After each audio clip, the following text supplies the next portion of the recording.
大塘舟山公益日这岁罕见朋友医疗补助计划，累计超过1万多名身心人士支持，成功募得243460个爱心善款。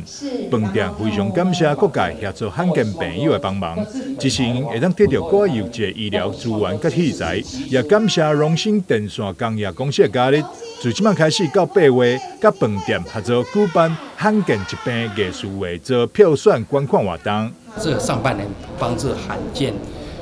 见病友的这个医疗的补助也相当蛮成功的这一次来讲，上半年的总共累积的参与的人士将近有11000人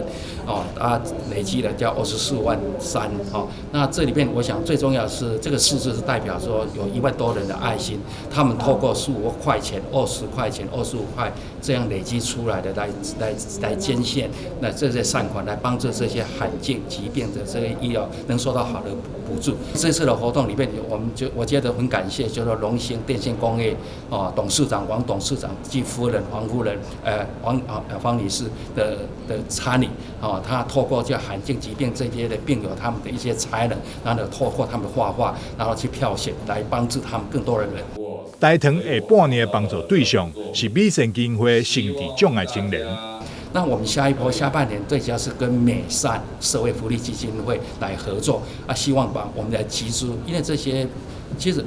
美善社会福利基金会它本身它有3个工作坊。第一个工作坊，我想着重在于就是说帮助这些需要帮助的人，里面包括身心障碍，但是这些他们本身他也有一些技能，然后尤其这一次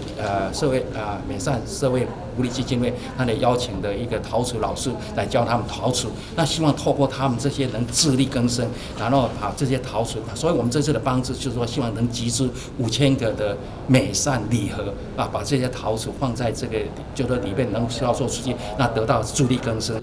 总经理郑东坡表示，大塘舟山公益日活动已经持续举办16天，结合每一位消费者爱心，总共募得400多万，帮助过25个弱势团体，也欢迎社会大众共享盛举，做伙加入这项有意义的活动。记者张淑维采访报道。